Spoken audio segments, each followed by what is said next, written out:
தம்பதியை தாத்தா பாட்டியை வெயிட் பண்ணியிருந்து 18 வருஷம் அவங்க வீட்டில் வேலை பார்த்தான். அப்போ என்ன நன்றி இருக்கு அவனுக்கு? ஆந்திராவை தாண்டிட்டுனா டிடிஆர் போய் அவன் ரூமில் உட்காந்துருவாங்கம்மா. வெளில வர மாட்டாங்க. உள்ளே இருந்தாலும் வெளில வர மாட்டான். இவங்க போயிட்டு அக்யூஸ்டே செக்யூர் பண்ணிட்டாங்க. செக்யூர் பண்ணி இவங்க ஆட்டோவில் கிளம்புறாங்க. பெரிய பெரிய கள்ளத்துக்கி அடிக்க ஆரம்பிச்சிட்டானோ அந்த ஊரே கூடி. சிறுத்தையை உண்டிக்கு உண்டி கொலை பண்ணுறான்னா ஒத்த ஆள் ஒரு சிறுத்தையை கொலை பண்ணுறான்னு எப்படி அவன் மனிதனுடைய மேட்ச் பண்ண முடியுமா? ஆல்ரெடி செல்லாத பணம் ரிசர்வ் பேங்க் போன பணம் அது. அதை திருடுறாங்க. அப்படியெல்லாம் எந்த லிஸ்ட்டில் சேர்க்க சொல்கிறீங்க? எந்த விதமான ஒரு புரிதலும் இல்லாத பயங்கரமானவங்க. பானிபூரி இதில் டேங்க்கில் யூரின் அடிக்கிறான் பார்த்தோம்ல. அப்போ அது எப்படி நீ ஹைஜீனிக்காக அந்த ஃபுட்டுன்னு சொல்கிறீங்க? எப்படி வாங்கி திங்கிறது? உனக்கு இது பெரிய தப்பாகவே தோணலைன்னு சொல்கிறான். இதுமாரி நிறையா பண்ணியிருக்கோன்னு சொல்கிறாங்க. நாங்கள் நிறைய பேர் இதுமாரி ரேப் பண்ணி கொலை பண்ணியிருக்கோம். First statement.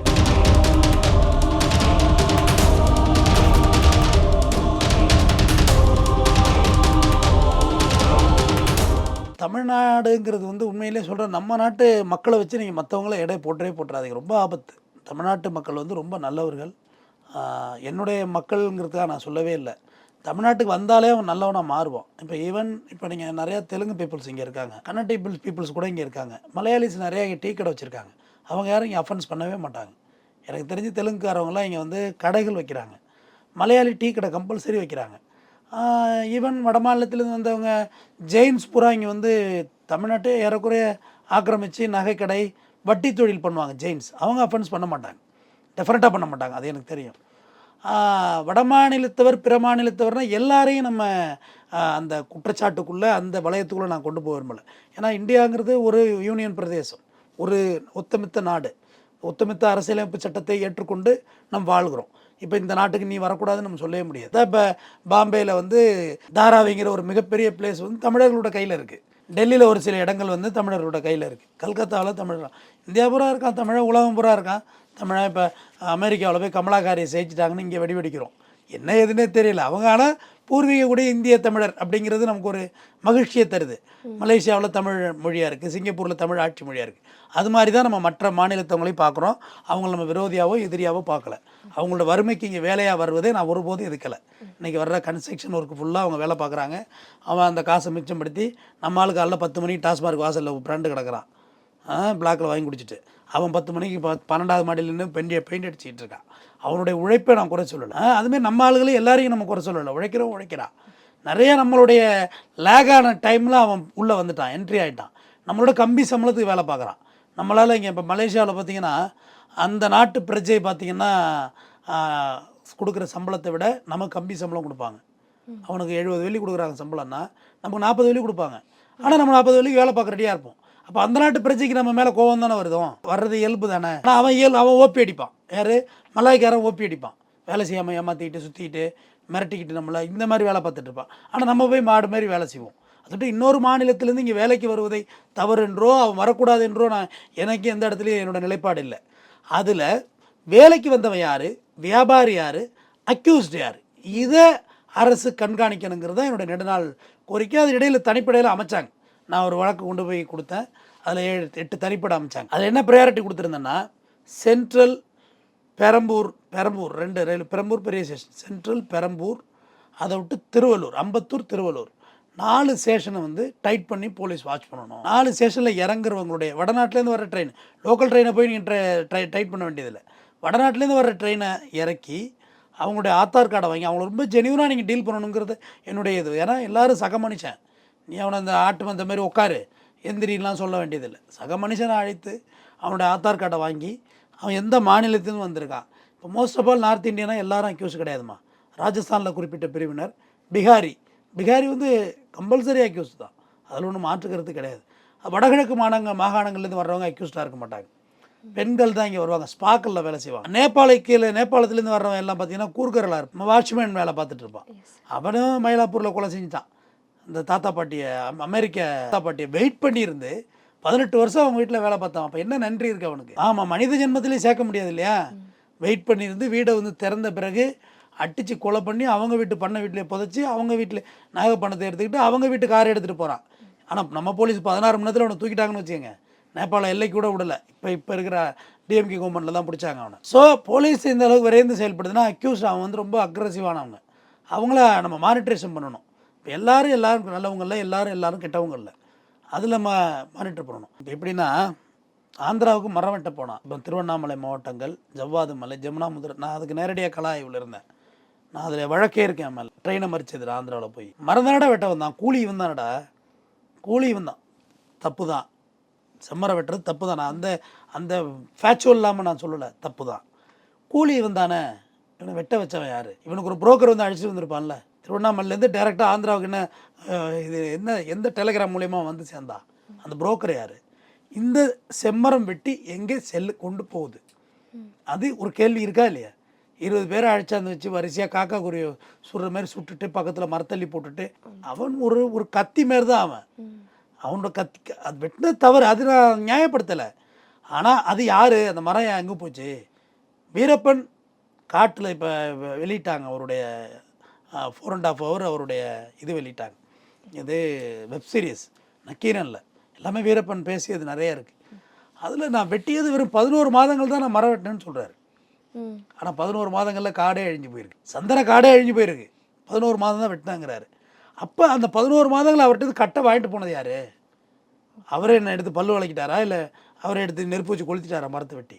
அவர்கிட்ட யாரோ ஒருத்தன் வாங்கியிருக்கணும்ல. அவங்க யார்? ஆதி எந்தம் அதுதானே. அவங்கள நீங்கள் பிடிக்காத வரையும் அத்தனை யானையை கொண்டுட்டு தான் அவரே ஸ்டேட்மெண்ட் சொல்கிறாரு. அப்போ அந்த யானை தந்தத்தை வாங்கினது யார்? அவர்கிட்ட ஒன்றும் இல்லை. அப்போ யாரோ வாங்கியிருக்காங்கல்ல, அது யார்? இப்போ அதே மாதிரி நீங்கள் ஆந்திராவிலேருந்து இது வட மாநிலத்துலேருந்து இங்கே வர்றது, இந்த தொழிலாளர்கள் வர்றதுக்கான கனெக்டிவிட்டி இருக்குமா? அதுக்கான இதை நான் கண்டுபிடிச்சிட்டேன். இது ஒரு ரிசர்ச் மாரி நான் ஒரு 6 ஆண்டு காலமாக செஞ்சுக்கிட்டு வர்றேன். இந்த கனெக்டிவிட்டி அதை கண்டுபிடிச்சிட்டேன். அது 1 by 1 வர்றது தான். இப்போ இந்த சைட்டில் வேலை இருக்குது அப்படின்னா அந்த சைட்டு மூலயமா வர்றது. அப்புறம் நம்ம என்ஜினியர்ஸ் பார்த்திங்கன்னா பாம்பேலலாம் நிறைய கன்ஸ்ட்ரக்ஷன் பண்ண ஆரம்பிச்சிட்டாங்க. தமிழ்நாட்டு என்ஜினியர்ஸ் அந்தளவுக்கு வளர்ந்துட்டாங்க. கல்கத்தாவில், டெல்லியில் எல்லா இடத்துலையும் இருக்காங்க. அப்போ அது மூலயமா ஆட்கள் இங்கே வர்றாங்க. அது நான் பார்த்துட்டேன். ஆனால் இந்த கொள்ளையர்கள் எப்படி வர்றாங்கங்கிறது அதுதான் இங்கே பியூட்டிஃபுல். இதுக்கான டேட்டா எதுவுமே இங்கே வாங்குறது இல்லைங்கிறது தான் என்னோட பெரிய பிரச்சனையே. இப்போ இங்கே வந்து டெண்டன்ட் இங்கே ஒருத்தன் வாடகைக்கு தங்குறான் அப்படின்னா அவனுடைய ஆதார் கார்டை நீ வாங்கணும், அவனோட ஓட்டர் ஐடியை வாங்கணும், அவன் டிரைவிங் லைசன்ஸை வாங்கணும், அவன் ரேஷன் கார்டு வச்சுருந்தா ரேஷன் கார்டு வாங்கணும். இவ்வளோ ஐடி ப்ரூஃப் தேவை 4. இது போய் எங்கே வேலை செய்கிறான்னு சொல்கிறான் இல்லையா, அந்த ஐடி ப்ரூஃப் வாங்கி 5 ஐடி ப்ரூஃப் வாங்கி தான் நீ அவனுக்கு 2 லட்சம் ரிபன் போடணும். அதுமாதிரி நடக்குதா இங்கே? இல்லை. நம்பர் 2, போலீஸு ஸ்ட்ரிக்டாக சொல்கிறாங்க, யார் வீட்டு வாடகைக்கு வந்தாலும் லோக்கல் ஸ்டேஷனுக்கு நீங்கள் தெரியப்படுத்தணும். இன்னாரும் எங்கள் வீட்டுக்கு வாடகைக்கு வந்திருக்காங்க, இத்தனை பேர் வந்திருக்காங்க, இந்த மொழி பேசுகிறவங்க, இந்த ஊர்லேருந்து வந்திருக்காங்க, இந்த மாநிலத்தில் நடக்குதா? இல்லை. அதிக வாடகை, வட மாநிலத்தரும் அதிக வாடகை தருவான். சின்ன இடம் போதும் அவனுக்கு அதிக வாடகை கொடுப்பான். நம்மளாம் அப்படி பண்ணுவோமா? நம்ம சனி மூலையில் என்ன இருக்குது, கிச்சன் எங்கே இருக்குது, இது வாஷ்ரூம் எங்கே இருக்குது, பூஜை அறை எங்கே இருக்குது, எல்லாம் கேட்போம். அவன் அதை கேட்க போகிறது கிடையாது. அதிக வாடகை கொடுப்பான். கொடுத்துட்டு அவன் என்ன அஃபென்ஸ் பண்ணுறான்னு யாருக்கு தெரியும்? ஆனால் வட மாநிலத்தில் இங்கே வந்து ஓவர் நைட்டில் அஃபென்ஸ் பண்ணுறது கிடையாது. அதையும் நான் சொல்லிடுறேன். 6 மாதம், 1 வருஷம், 2 வருஷம் வெயிட் பண்ணியெல்லாம் அஃபென்ஸ் பண்ணுறான். பங்களாதேஷ்காரவங்க இங்கே ஊடுருவி வர்றாங்கன்னா வர்றாங்க தான். ஏன் மியான்மார், வியட்நாம்லேருந்துலாம் இங்கே வர்றாங்க தான், போகிறாங்க தான், அதெல்லாம் இல்லைன்னா இல்லை. அவங்க அகதிகளாக இங்கே வர்றது, இங்கே தங்குறது, அவங்க அப்படியே பர்மனெண்ட் ரெசிடென்ஸ் ஆகிடுறாங்க. அது நடந்துக்கிட்டு தான் இருக்குது. என்ஐஏ சோதனைங்கிறது அது வேறு மாதிரி, அது என்டையர் வேறு.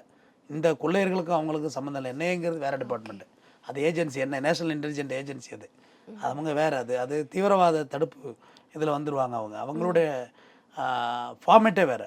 இதில் இந்த போலீஸ் கான்செப்டுக்குள்ளே இல்லை. அவங்க இப்படி ஒரு சூழலில் தான் குளத்தூர் தெரியுங்களா? இப்போ நம்ம டுவர்ட்ஸ் நீங்கள் ரெட் ஹில்ஸ் போகிற வழியில் இருக்குது குளத்தூர்.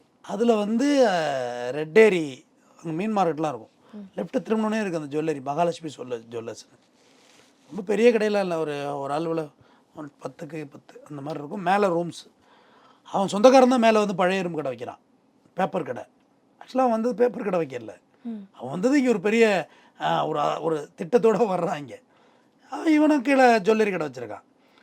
பொதுவாக நகை கடையெல்லாம் எப்படி ஷட் டவுன் பண்ணுவாங்க அப்படின்னு பார்த்தீங்கன்னா, நீங்கள் அதை பார்த்துருக்கலாம். ஜிஆர்டி இந்த மாதிரி போங்க, நைட்டில் ஒரு 11-11:30 அந்த அரவல் போனீங்கன்னா நீங்கள் பர்ச்சேசிங் பண்ணிகிட்டு இருப்பாங்க, ஷட் டவுன் ஆகிட்டு இருக்கும் ஒரு பக்கம்.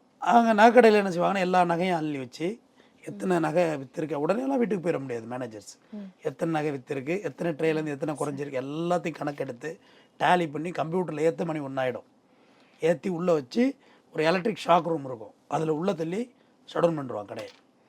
இதுதான் நகை கடையோட ரூல். இது சின்ன சின்ன அடகு கடை ஜுவல்லர்ஸ்லேயும் இதே மெத்தடு இருக்குது, சேம். அந்த கடையிலையும் அந்த மெத்தட் இருந்துச்சு. அதோட்டு நைட்டில் அந்த கடையை கொள்ளடிக்க முடியாது. இவன் திட்டமிடுறான், நைட்டில் கொள்ளடிக்க முடியாது. பகலில் கிட்டத்தட்ட ஜனமாக போகிற இடம் அது. கச்ச கச்ச கச்ச கச்ச கச்சன்னு இருக்கும் அந்த இடம். அதில் நம்ம கேமரா எடுத்துகிட்டு போய் ஷூட் பண்ணிட்டு வந்துருக்கலாம். ஜுவல்லரி இருக்குது, வெறும் ஜுவல்லரி கடை இருக்குது. அப்போ என்ன செய்கிறான் இவன், மேலேருந்து லஞ்ச் பிரேக்குக்கு அந்த மார்வாடி போவான். மத்தியானம் 1:30லேருந்து 2 மணி, 1/2 hour தான் கேப்பு. அந்த 1/2 hourக்குள்ளே மேலேருந்து ட்ரில்லை போட்டு அடிக்கிறான். பிரேக்கர்னு சொல்லுவாங்க தெரியுங்களா? பிரேக்கர் பார்த்துருக்கீங்களா? ஒரு நல்லா இவ்வளோ பெருசாக இருக்குமா, நல்லா பெரிய ரோட்டை அட்டிக்கும், ஒட்ட கட்ட கட்ட கட்ட கட்டன்னு அட்டிக்கும், ஒட்டச்சிடும். பிரேக்கர் அது பேர். அதால் உடைக்கிறான். பார்த்துக்கங்க, வெளில எவ்வளோ சவுண்டு கேட்கும், எந்த பயமும் எந்த உணர்வும் அவனுக்கு இல்லை. பிரேக்கரால் உடைக்கிறான். எலக்ட்ரிக் லைன் போகுது, சீலிங் இருக்குன்னா அந்த சீலிங்குள்ளே நீங்கள் டறக்குலாம் ஒரு ஓட்டை போட்டுற முடியாது இரும்பால். ஏன்னா நடுவில் ஒயரிங் போயிட்டுருக்கும். அதில் அடிச்சுன்னா ஷாக் அடிச்சு செத்துருவோம். அது எந்த பயமும் அவனுக்கு கிடையாது, பயமே இருக்காது. பிரேக்கரை போட்டு அந்த ஒரு ஆள் உள்ளே இறங்கின அந்த இதை போய் பார்த்தா அதில் ஒரு ஆள் இறங்க முடியுமானே தோணலை எனக்கெல்லாம். அதுக்குள்ளே இறங்கி உள்ளே இறங்கி பூரா நகையை அள்ளி ஒரு சாக்கில் போட்டு கட்டிட்டு மேலே ஏறி வெளியாகிட்டான். அள்ளி தோளில் போட்டு போயிட்டுருக்கான் கேஷுவலாக. இவன் 2 மணிக்கு வந்து கடையை திறந்து பார்த்து லபோதுன்னு குத்திட்டு அவன் போயிட்டான். அப்புறம் நம்ம தமிழ்நாட்டு போலீஸை மட்டும் ஸ்மெல் பண்ணுறதுல வந்து நம்ம ஆளுகளை அடிச்சிக்கவே முடியாது. தமிழ்நாட்டு போலீஸ் வந்து இந்த எக்ஸலண்ட். அவங்க அந்த விஷயத்தில் கரெக்டாக ஸ்மெல் பண்ணி போயிட்டாங்க. அவனை நோக்கி பயணிச்சிட்டாங்க. யாருன்னா அப்போ ஏசி பெரிய பாண்டியன், மதுரை வாயில், என் நல்ல நெருங்கிய நண்பர், ஆவடியில் அவர் வீடு. அவர் கூட போனது குளத்தூர் இன்ஸ்பெக்டர் முனீஸ்வரன்.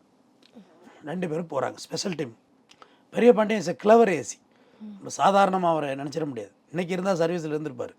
இறக்கக்குள்ளேயே 48 வயசாக என்னமோ தான் அவருக்கு. ரொம்ப யங்ஸ்டர் தான் அவர். வெரி எனர்ஜியாக இருப்பார், ரொம்ப எனர்ஜியாக இருப்பார். ஆள் அவ்வளோ அழகாக இருப்பார். இன்றைக்கும் அவருக்கு முகம் என் கண்ணிலே நிற்கிது, பெரிய பாண்டியனோட ஃபேஸ்.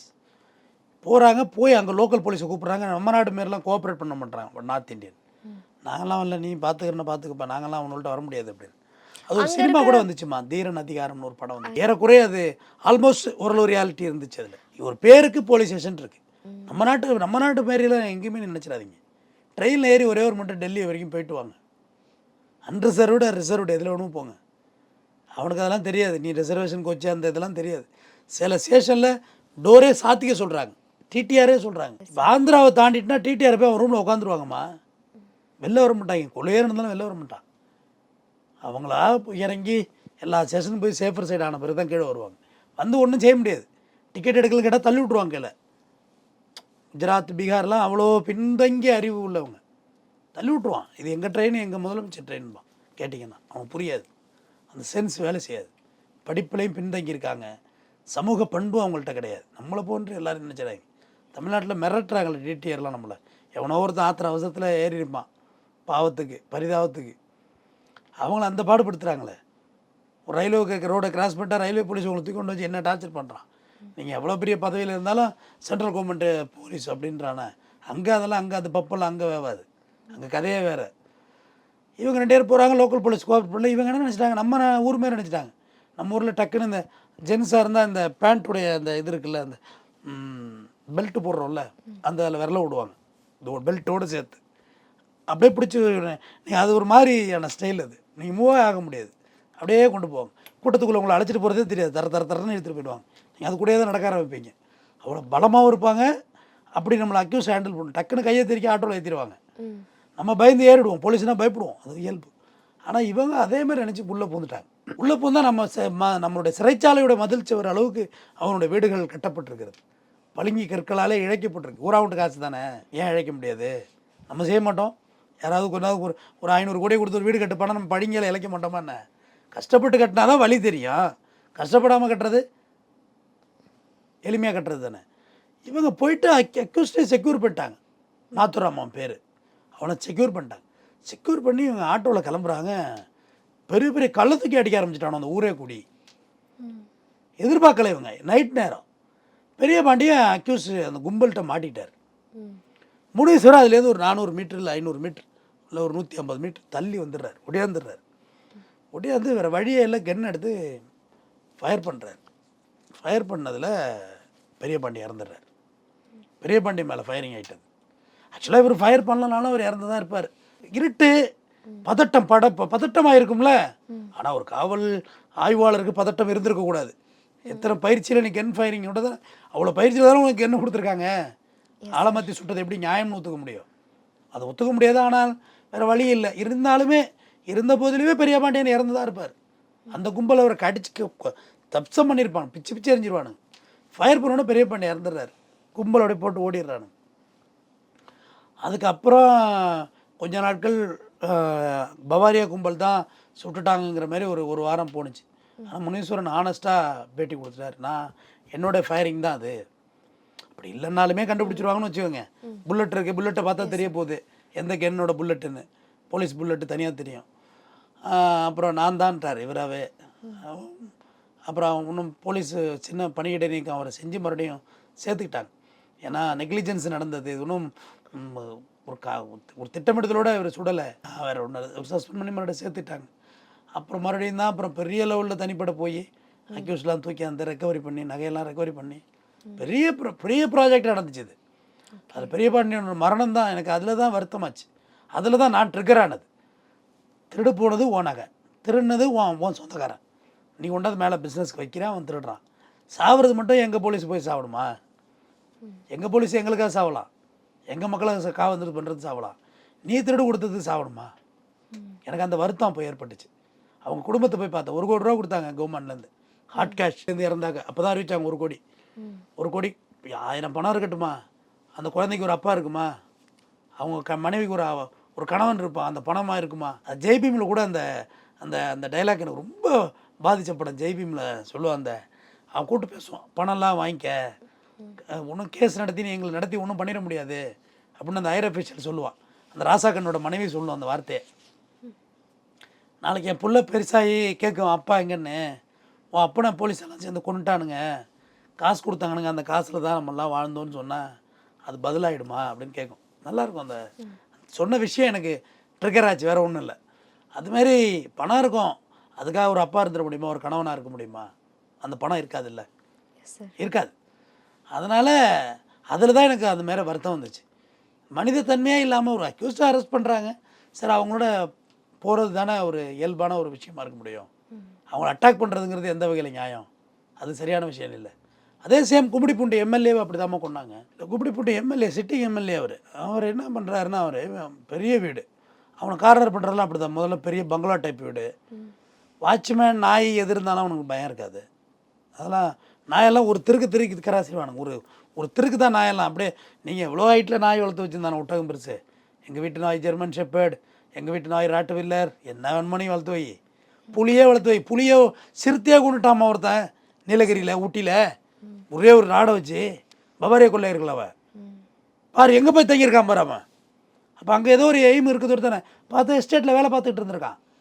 சிறுத்தையை ஒண்டிக்கு கொலை பண்ணுறான்னா, ஒத்த ஆள் ஒரு சிறுத்தையை கொலை பண்ணுறான்னு எப்படி அவனை மனிதனுடைய மேட்ச் பண்ண முடியுமா? புல்லட்டு துப்பாக்கியே பயப்படுற காலத்தில் சிறுத்தைங்கிறது கொல்லப்படக்கூடாது, நம்ம ஆளுகளே மயக்க ஊசி போட்டு பிடிச்சி கொண்டு போய் காட்டில் விடுவாங்க. ஏன்னா அதெல்லாம் பட்டியலிடப்பட்ட விலங்கு, சிறுத்தை, புலி, இதெல்லாம் வந்து ரொம்ப ரேர் அண்ட் ரேர் அனிமல்ஸ் இல்லையா? அதை வந்துட்டு அசால்ட்டாக அவன் கொள்கிறான். அதை கொண்டதே தப்பு, ஆனால் ஒரே ஒரு ராடை வச்சு கொள்கிறான், ஈட்டியை பாய்ச்சி. அப்போ இவன் பெரிய கற்கால மனிதன் மாதிரி அவனோட ஆட்டிடியூட். அவர் சிட்டிங் எம்எல்ஏங்கிறதுலாம் அவனுக்கு கவலையே இல்லை. உள்ள பூரா அட்டி தட்டப்பட்ட கதவை தட்டுறாங்க, திறக்கிறாங்க, இப்போ டங்கு ஒரு அட்டி தான் எல்லாருக்கும். குழந்தையம்மா, அதில் ஒரு குழந்தைய வந்து அட்டிச்சையில் வாயில் ராடு புந்து தொண்டையால் வெளில வந்துருந்தேன் அந்த குழந்தைக்கு. அதெல்லாம் என்ன பாவம் செஞ்சது? வீட்டில் வந்து ஒரு பிஸ்டலை நீட்டினா எல்லாரும் அமைதியாக உட்கார மாட்டாங்களா? துப்பாக்கியை தூக்கி நீட்டி வீடை திருட தான் வந்திருக்கோம், எல்லாம் ஓரமாக உட்காருங்க அப்படின்னா சாவி எடுத்து கொடுத்துருவாங்கம்மா. ஏன்னா உயிரை விட பணம் காசு முக்கியமா. ஆனால் இவங்க அந்தமாரி ஆட்டிடியூவே கிடையாது. அட்டி எல்லாம் அட்டி தான், டங்னு அட்டி மண்டை திறந்துடுறது தான். அதில் அவருடைய மைத்தர் ஒருத்தர் ஃப்ரிட்ஜு ஓரமாக, அவர் மட்டும்தான் அதில் எஸ்கேப்பு. அவர் கவனிக்கலை அவனுங்க. அவர் வந்து இன்னமும் அப்படியே தான் இருக்கார், மனநிலை குன்றி போய். எப்படி இருக்கும்? ஒரு 10-12 பேர் நம்ம கண்ணு முன்னாடி அட்டிச்சு தப்சம் பண்ணால் நம்மளோட மனநிலை எப்படி இருக்கும்? ஐயோ, அது பெரிய அடுத்தது நம்மளை கொல்லவே வரப்போகிறாங்கிற பயமும் உருவாகிருக்கும்ல. ஒன்றுனா விக்கெட்டு விழுந்துட்டு கண் எதிர நம்ம அம்மா, அக்கா, தங்கச்சி, அத்தா எல்லாரையும் அட்டிச்சு கொண்டுக்கிட்டு இருக்கான், அக்கா பிள்ளை. அப்போ என்ன அவன் நினச்சி பாரு நீங்கள், ஜஸ்ட் அதை இமேஜின் பண்ணுங்கள். எனக்கு அதுவே பயமாக இருக்குது. அவ்வளோ பெரிய அக்கிரமத்தை நிறைவேற்றக்கூடியவங்க மயிலாப்பூரில். அவங்க ஒன்றுனா அவங்களுடைய செயல்பாடு. நீங்கள் ட்ரெயினில் தொலை போட்டு பணம் எடுக்கலையாம்மா, ஃபெயிலியர் ஆன 500 ரூபா நோட்டை? ஆமாம், ஒரு ட்ரெயினில் கூட்ஸ் வண்டியில் ஏற்றி எடுத்துகிட்டு வர்றாங்க, செல்லாத 1000 ரூபா நோட்டுகள், 500 ரூபா தாளுகளை எடுத்துகிட்டு வர்றாங்க. அதை ட்ரில் போட்டு தூக்கணும். அப்போ எவ்வளோ தைரியம் வேணும்? ஒரு ட்ரெயின் மேலே ஏறி அதில் உட்காந்து கேஸ் கட்டிங் சிலிண்டரோட போய் வெட்டி எடுத்துகிட்டு உள்ளே இறங்கணும். எவ்வளோ ஒரு தைரியம் வேணும், எவ்வளோ தைரியத்தை விடுமா, எவ்வளோ கான்ஃபிடென்ட் வேணும் அந்த ஒர்க்கில். நிப்பாட்டி வச்சு ட்ரெயினை வேலை பார்க்க சொன்ன மெக்கானிக்கே கீழே விழுத்துட்றான் பொத்துன்னு. ரன்னிங்கில் கரண்ட் இருக்கும், எவ்வளோ வேகம் போகும், எவ்வளோ காற்று அடிக்கும் நம்ம மேலே. அதில் நீ கான்சியஸாக கட்டு வச்சு ஒரு ட்ரெயினோட மேற்கூரை வெட்டுறதுன்னா எவ்வளோ வலிமை வேண்டும் அதுக்கு. சாதாரண விஷயம் இல்லை. ட்ரெயினோட ஷீட்டு வந்து அலாய் ஷீட் எவ்வளோ கனமாக இருக்கும் இரும்பு, அதை வெட்டி உள்ளே இறங்குறான். அந்த பணம் செல்லாத பணம், அது ஆல்ரெடி செல்லாத பணம், ரிசர்வ் பேங்க் போன பணம் அது, அதை திருடுறான் அவன். அப்போ இப்படியெல்லாம் எந்த லிஸ்ட்டில் சேர்க்க சொல்கிறீங்க? எந்த விதமான ஒரு புரிதலும் இல்லாத பயங்கரமானவங்க அவங்க, ரொம்ப அக்ரஸிவானவர்கள். இப்போ சீர்காழியில் அடித்து கொண்டானுங்க பார்த்தீங்களா, இப்போ 1 இயருக்குள்ளே சீர்காழியில் நகைக்கடையில் அங்கே வேலை பார்த்தவன், அவங்கள்ட்ட வேலை பார்த்தவன் வீட்டில் உள்ள எல்லாரையும் கொண்டுட்டு நகையெல்லாம் அள்ளிக்கிட்டு 4-5 பேர் பயிர் கொள்ள வழியாக போயிருக்காங்க.